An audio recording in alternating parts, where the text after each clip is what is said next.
Welcome to Automotive Discussion, and this time we're talking V6 against V8s. Now, this is a discussion that's been going on for years, and it has no real merit to it at all. Now, if you like this channel, you should go down and subscribe. Also, go to my second channel, JCR Garage, which is a lot more vlog and how-to and entertainment styled than this is.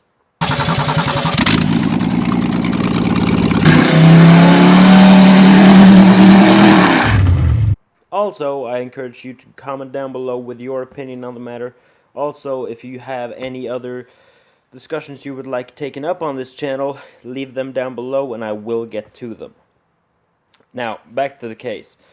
V6 versus V8. For years and years, we've heard there is no replacement for displacement. And, well, back in the 60s and 70s, when the American V8s were huge ground-pounding monsters, that was true.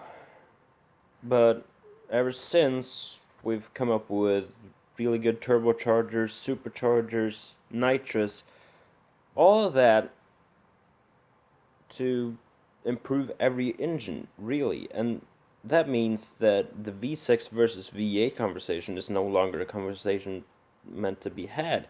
And there is also only V8 versus V6. You don't hear V12 and V10 guys go at each other with that. Or V10 V8s, or straight 6s and straight 4s. There is just V6 versus V8. Now, I'll admit there are a few people that go, you should have had a straight 6 instead of a straight 4, if that is an engine option in the car you have. But not really at this extent that V8 people go at V6 people. Now, I have both. I have a 77 Dodge Aspen with a 318 V8, which is a 5.2 liter, and a 63 Ford Fairlane with a 302, which is a 5 liter. And I also have, just to clear this up, a 77 European Ford Granada with a 2.3 Cologne V6 in it, and a 1968 Ford Escort Mark 1, like the one Paul Walker drove in one of the Fast and Furious movies, with a 2-liter straight 4 in it, which is the Pinto engine, the four-door red cam. Now, V8s have a lot of things V6s don't when it comes to power straight out of the box.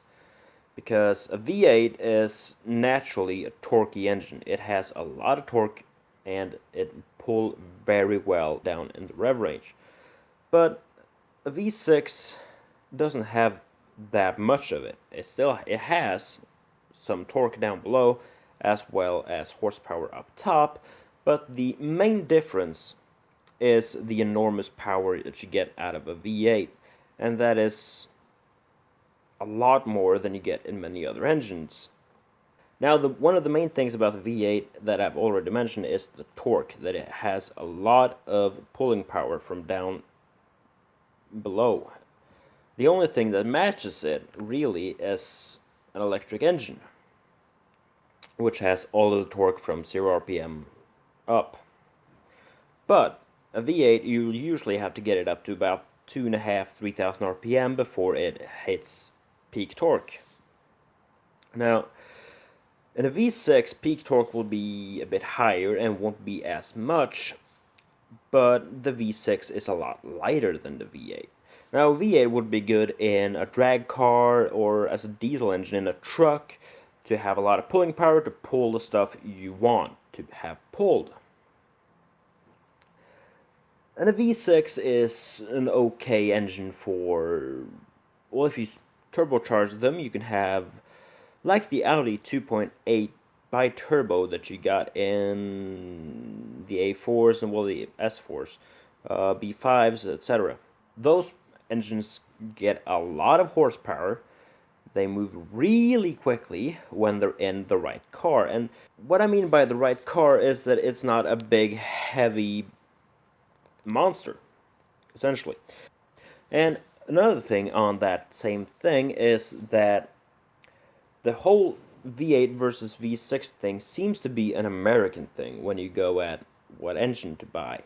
Because There is no secret that America's had a love affair with a V8 since Henry Ford shoved one into a Model A Ford, which is almost 100 years ago. Now, that was a flathead V8, and it was a lot weaker than pretty much anything you can buy today. I mean, there are single-cylinder moped engines with more power than a flathead V8, but that is evolution for you. Now, if you want a really good drag car, you don't go with a V6. That is for obvious reasons, because you want that low-end torque to pull you out of the gate and propel you down the track. Now, if you want to build a drag car, you obviously go V8 because those engines are a lot easier to build, they're cheaper to build, and they develop power from the get-go. And you're going to have a lot cheaper of an experience trying to make a V8 go fast down a drag strip than a V6. Because a V6 is just going to take a lot of tuning and parts and money to make it get as fast down a drag strip as a V8. Now, you could argue that you can push more high-end horsepower out of a V6 than a V8, and you can rev the V6 way higher up than a V8 can. On a drag strip that you'll have to catch up to the V8 car and then pass it, which, well, you have 1,320 feet to do it. It's not the best bet. The best bet is also always to get out in front and stay in front. You don't want to have to catch up to your opponent halfway down the track to win. You don't want to rely on that. Now, I think what it all comes down to is location and where you are. Now, if you are European, a V6 is going to be a better option than a V8. Most likely it is going to be more fuel efficient than a V8, and it is a little bit more socially accepted than a V8 is. Because whereas America has always had huge land masses you have to traverse through to glory and victory, Europe has always been closer together. It's never been as big of a mass to get through, and if you want to get somewhere, you don't have as long to go there. Now, also in America, fuel has always been cheap, and now probably some of you in America is going to say, no, it's not cheap, it's been really expensive, but no, it hasn't. Not at all. Even your most expensive prices is cheaper than our cheapest prices, really. Because I remember when I was really young, and by that I mean I can barely remember. Now, I remember fuel prices here being $4.72 a gallon, but that is 20 years ago, and since then it's only been going up. Right now, for instance, it is about $7 a gallon, which is a lot, I'll admit, but that makes it really not really an option for anyone in Europe to drive a V8, because the fuel economy sucks if you compare it to like a small 4-cylinder turbocharged engine, or even a turbocharged V6. So what it all comes down to is where you live and what engine your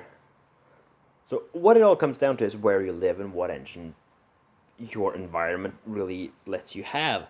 Because I used to run a V8 as a daily, and not anymore because it was 8 miles to the gallon, which I can afford to drive 8 miles to the gallon when I have a perfectly good V6 that'll run 26 miles to the gallon. There's a no-brainer. I'm gonna run the V6 instead of the V8. It basically comes down to where you live and what engine your environment lets you have, like I've already said. If fuel prices are high, you don't buy a V8.